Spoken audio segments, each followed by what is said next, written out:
Greetings to the 12 tribes of Yasharal scattered abroad. Let's take a look at the book of Esther or Hadassah and see how it reveals the nature and character of Yahuwah and foreshadows future events. A quick rundown of the story of Purim in the book of Esther. Haman the Agagite was a high-ranking official in the court of the king. Through a series of events, Mordecai and his ward, Esther, who were Yahudim of the diaspora, ended up in positions close to the king in order to save the Yahudim from destruction. Mordecai and Esther were able to foil Haman's plan to destroy the Yahudim, and the plans that Haman had made were actually turned against him and turned against those that hated the Yahudim. Chapter 7. Now Harbona, one of the chamberlains, said before the king, Behold also the gallows 50 cubits high, which Haman had made for Mordecai, who had spoken good for the king, stands in the house of Haman. Then the king said, Hang him thereon. So they hanged Haman on the gallows that he had prepared for Mordecai. Then was the king's wrath pacified. So the thing that Haman had designed to trouble Mordecai and bring trouble upon the people of Judea were actually turned around, and Haman himself was hanged on those same gallows that he built for Mordecai. Chapter 9. Now in the 12th month, that is the month Adar, on the 13th day of the same, when the king's commandment and his decree drew near to be put in execution, in the day that the enemies of the Yahudim hoped to have power over them, though it was turned to the contrary, that the Yahudim had rule over them that hated them. The Yahudim gathered themselves together in their cities throughout all the provinces of the king Ahasuerus, to lay hand on such as sought their hurt, and no man could withstand them, for the fear of them fell upon all people. Thus the Yahudim smote all their enemies with the stroke of the sword, and slaughter and destruction, and did what they would unto those that hated them. So we see that the plan that Haman had put into action through deceit with his position of power to the king was actually turned against him and those that hated the Yahudim. Verse 13. Then said Esther, If it please the king, let it be granted to the Yahudim which are in Shushan to do tomorrow also according unto this day's decree, and let Haman's 10 sons be hanged upon the gallows. So to those foreigners that always complain when Hebrews talk about what our ancestors suffered during chattel slavery, saying that they were not the ones that sold us into slavery, or they were not alive at that time, we see that Haman's sons suffered punishment because of the evil of their father. The 10 sons here remind me of the figure in King Nebuchadnezzar's dream, where the figure was struck on its toes and destroyed. Verse 14. The king commanded it so to be done, and the decree was given at Shushan, and they hanged Haman's 10 sons. For the Yahudim that were in Shushan gathered themselves together on the 14th day also of the month of Adar, and slew 300 men at Shushan, but on the prey they laid not their hand. Verse 20.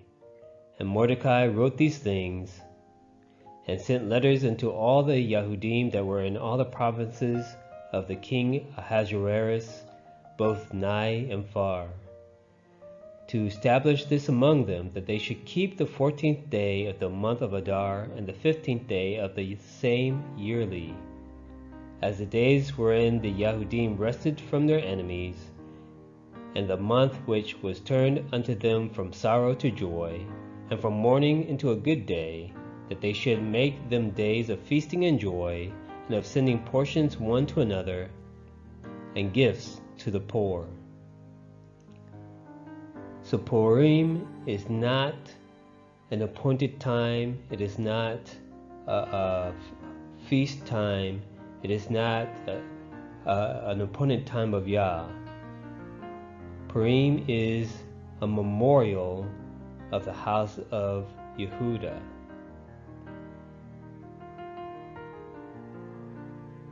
It's a day of national remembrance of the salvation that Yah gave the Yahudim through the actions of Mordecai and Esther, Hadassah. Verse 23. And the Yahudim undertook to do as they had begun, and as Mordecai had written unto them, because Haman the son of Hammedatha the Agagite, the enemy of all the Yahudim, had devised against the Yahudim to destroy them, and had cast pur, that is, the lot, to consume them, and to destroy them. But when Esther came before the king, he commanded by letters that his wicked device, which he devised against the Yahudim, should return upon his own head, and that he and his sons should be hanged on the gallows. So we see this story of Purim as a foreshadowing of what Yah will do in these last days for his people, the Israelites. So in this season of Purim, we are thinking about reparation, retribution, recompense, and restitution. Let's continue with this train of thought and the spirit of Purim as we look at what Yah has spoken through his prophets. Yoel, or Joel chapter 3. For behold, in those days, and in that time, when I shall bring again the captivity of Yehuda and Jerusalem, will also gather all nations and bring them down into the valley of Jehoshaphat, and will plead with them there for my people and for my heritage Yashraal, whom they have scattered among the nations and parted my land. And they have cast lots for my people, and have given a boy for a harlot, and sold a girl for wine, that they might drink. So we see that Yehuda has been given to captivity. Yehuda was scattered to the corners in the slave trade. The house of Yashraal, Ephraim, was exiled. And we see what Yah speaks through the prophet Yoel. He says that I will gather all nations and bring them down into the valley of Jehoshaphat. What does Jehoshaphat mean? Jehoshaphat means Yahuwah Shaphat, judge. Yahuwah will judge. And will plead with them there for my people. That word plead is not like he's going to request. It's a bad translation.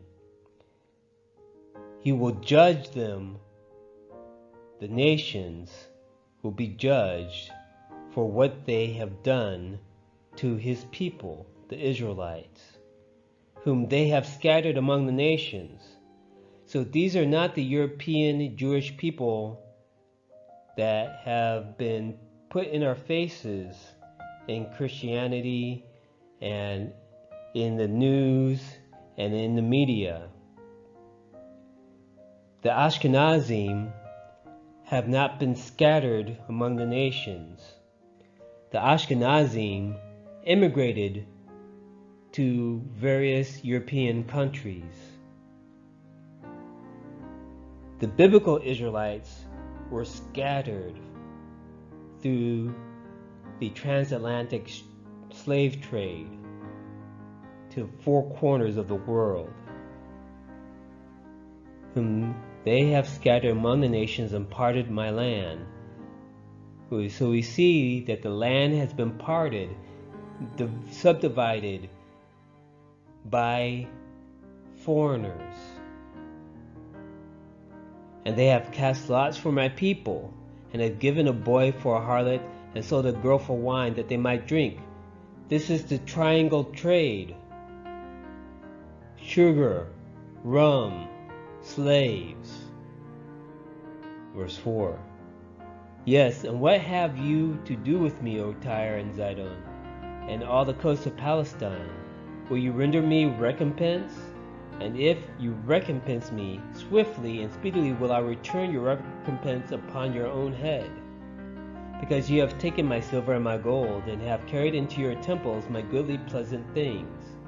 The children of Yehuda and the children of Jerusalem have you sold unto the Grecians, that you might remove them far from their border.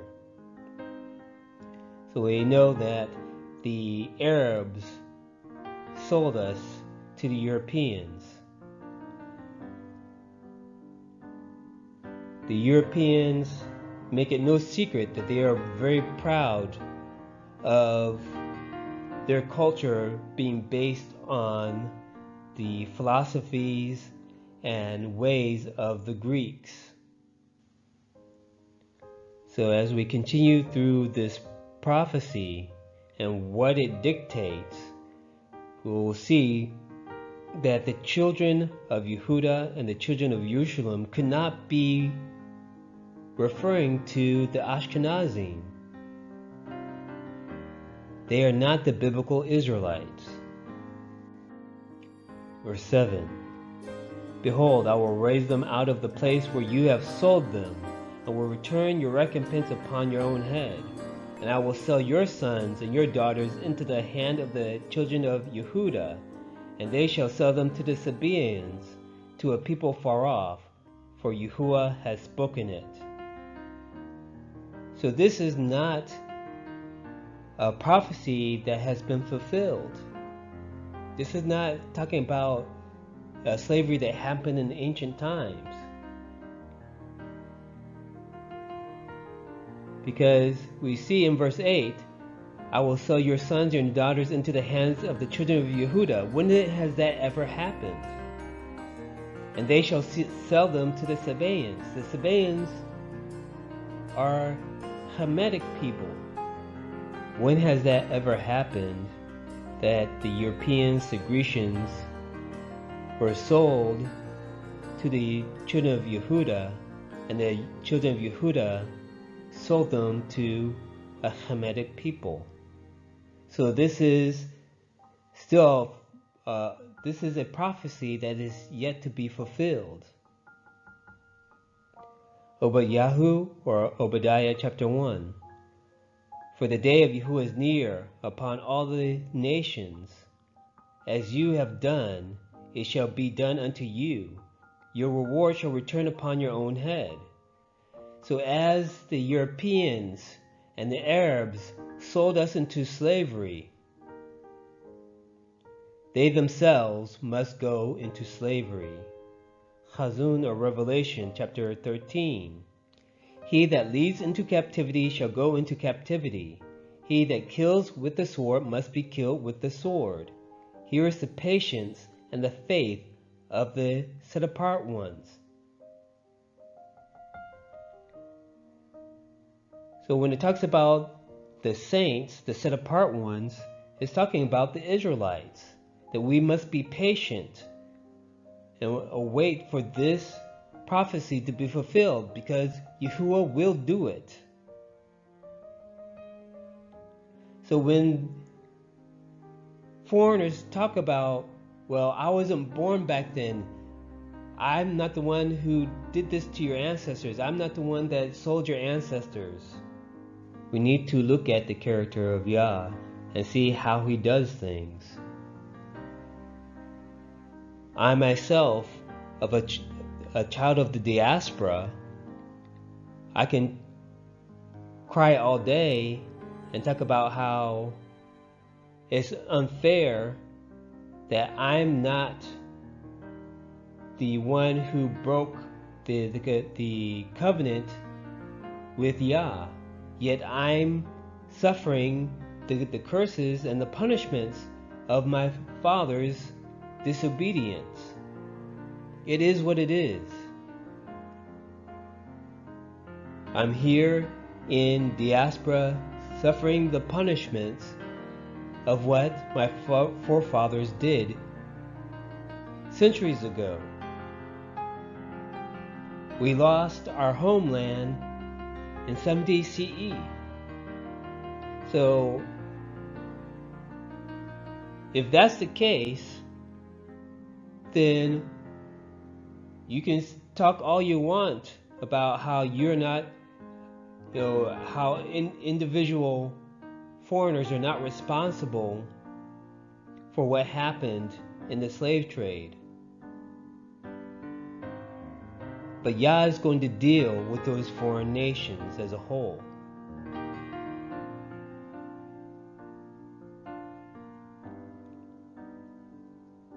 Just like how many Israelites died in battle because one Israelite coveted a Babylonian garment.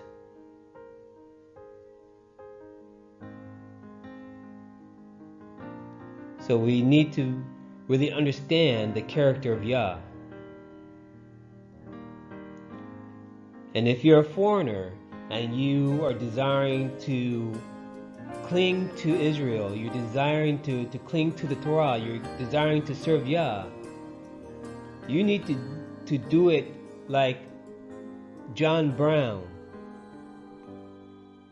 who put his skin in the game for the Israelites. He put his life on the line. Do me a huge favor and smash the like button. And also consider subscribing. It really helps me to grow the channel. And the more the channel grows, the more we all can spread the word. Verse 9, proclaim you this among the nations. Prepare war. Wake up the mighty men. Let all the men of war draw near. Let them come up. Beat your plowshares into swords and your pruning hooks into spears. Let the weak say, I am strong. So we have to be careful, people quoting things from the Bible and not really understanding the context. How many times have you heard people say, let the weak say I'm strong? But this, when you look at the context, it's talking about the nations being led to destruction.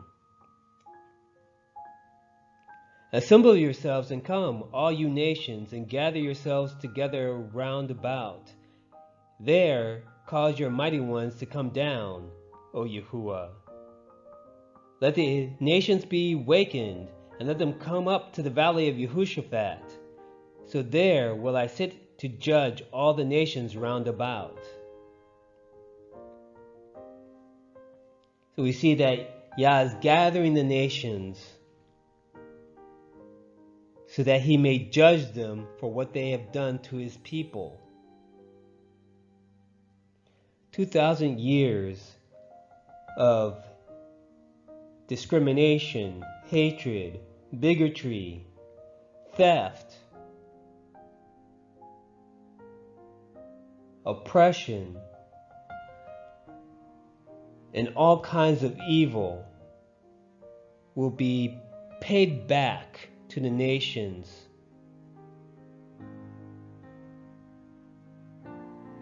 in full wrath of Almighty Yah. Verse 13. Put you in the sickle, for the harvest is ripe. Come, get you down, for the press is full. The vats overflow, for the wickedness is great. Multitudes, multitudes in the valley of decision, for the day of Yahuwah is near in the valley of decision. So that valley of decision, the valley of judgment, the valley of Yehoshaphat, Yahuwah will judge. Verse 15. The sun and the moon shall be darkened, and the stars shall withdraw their shining. Yahuwah also shall roar out of Zion, and utter his voice from Jerusalem, and the heavens and the earth shall shake. But Yahuwah will be the hope of his people, and the strength of the children of Yashraal. So we see here that there's no mention of Christianity, or Islam, or any other religion. Yahuwah is the Alim of Yashraal. He is the strength of the children of Yashraal. He is coming to judge the nations for his people. Verse 17. So shall you know that I am Yahuwah your Alim, dwelling in Zion, my set-apart mountain. Then shall Jerusalem be set apart, and there shall be no strangers pass through her any more. Verse 18. And it shall come to pass in that day that the mountains shall drop down new wine, and the hills shall flow with milk, and all the rivers of Yehudah shall flow with waters, and a fountain shall come forth of the house of Yahuwah, and shall water the valley of Shittim. Egypt shall be a desolation, and Edom shall be a desolate wilderness, for the violence against the children of Yehudah, because they have shed innocent blood in their land. But Yehudah shall dwell forever, and Jerusalem from generation to generation. For I will cleanse their blood that I have not cleansed, for Yahuwah dwells in Zion. So Egypt shall be a desolation for the violence against the children of Yehudah. So we understand that the house of Yehudah was scattered in the transatlantic slave trade. So Egypt, the house of bondage.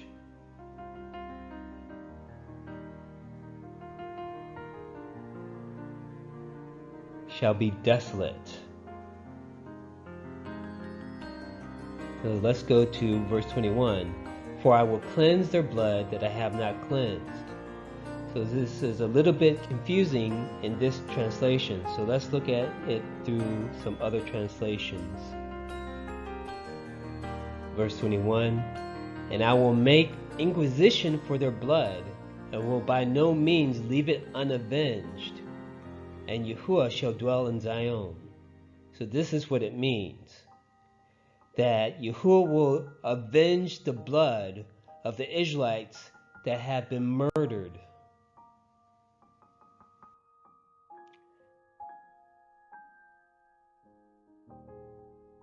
So continuing with the same train of thought, let's go to some statutes. Shemot, or Exodus chapter 21. And he that steals a man and sells him, or if he be found in his hand, he shall surely be put to death. Devarim, or Deuteronomy chapter 24. If a man be found stealing any of his brothers of the children of Yashraal, and makes merchandise of him, or sells him, then that thief shall die, and you shall put evil away from among you. So the punishment of stealing an Israelite and selling him is death. Shemot chapter 22. If a man steal an ox or a sheep and kill it, or sell it, he shall restore 5 oxen for an ox, and 4 sheep for a sheep. If a thief be found breaking up, and be smitten that he die, there shall be no blood be shed for him. If the sun be risen upon him, there shall be blood shed for him, for he should make full restitution. If he have nothing, then he shall be sold for his theft. If the theft be certainly found in his hand alive, whether it be ox or ass or sheep, he shall restore double. We know that the Europeans have stolen their wealth from the Israelites, not only from free labor, but from lands inhabited by Israelites. Throughout Africa, Europeans have plundered and robbed for centuries.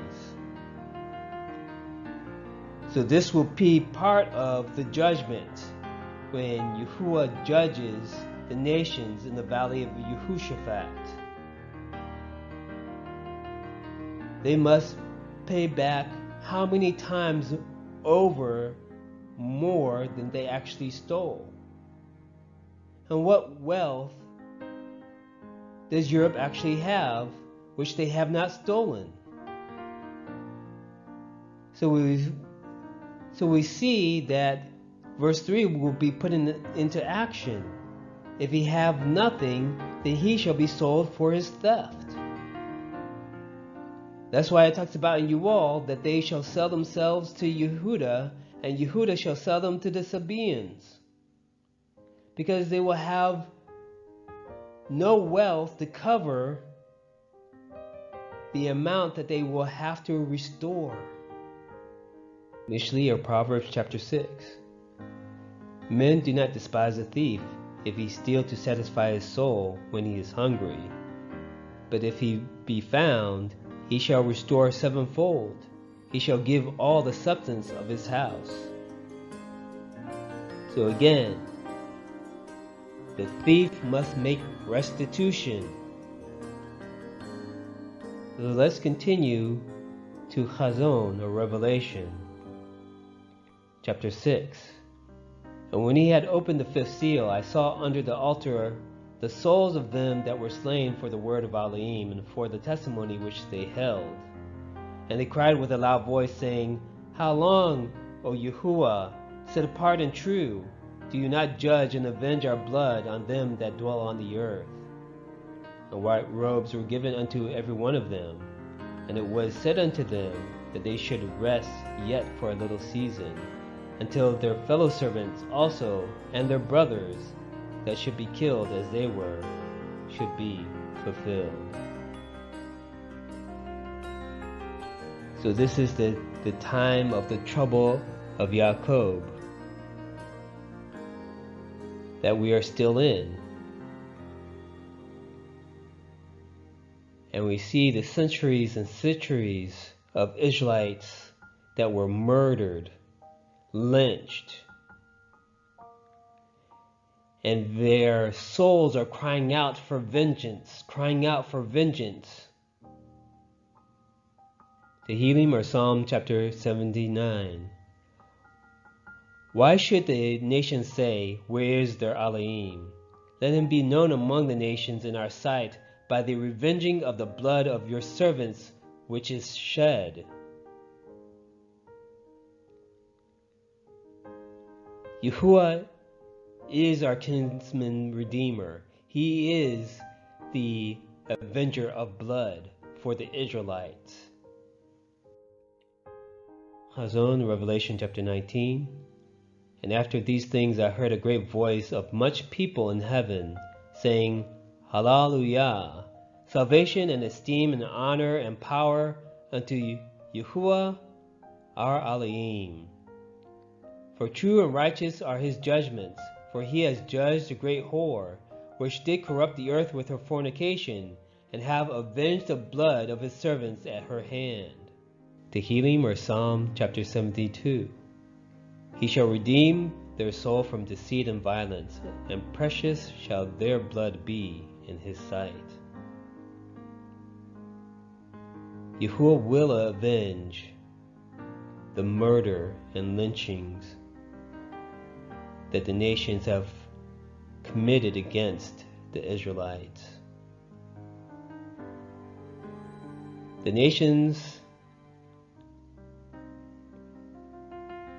find themselves not guilty, but they will not escape the judgment of Almighty Yah. Obadiah, or Obadiah chapter 1. For the day of Yahuwah is near upon all the nations. As you have done, it shall be done unto you. Your reward shall return upon your own head. For as you have drunk upon my set-apart mountain, so shall all the nations drink continually. Yes, they shall drink, and they shall swallow down, and they shall be as though they had not been. But upon Mount Zion shall be deliverance, and there shall be set-apartness, and the house of Jacob shall possess their possessions. So Yahuwah makes a clear difference between the Israelites and the other nations, and he will avenge the evil done to his people. 2 Thessalonians chapter 1. Seeing it is a righteous thing with Elohim to recompense tribulation to them that trouble you.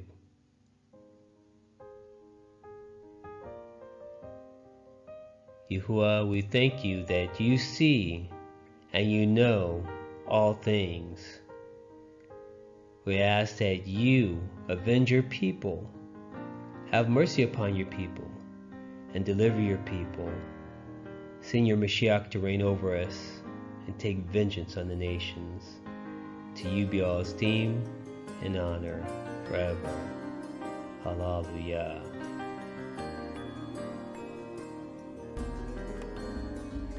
Fear Elohim and keep his commandments, for this is the whole duty of man. Bind up the testimony, seal the Torah among my disciples.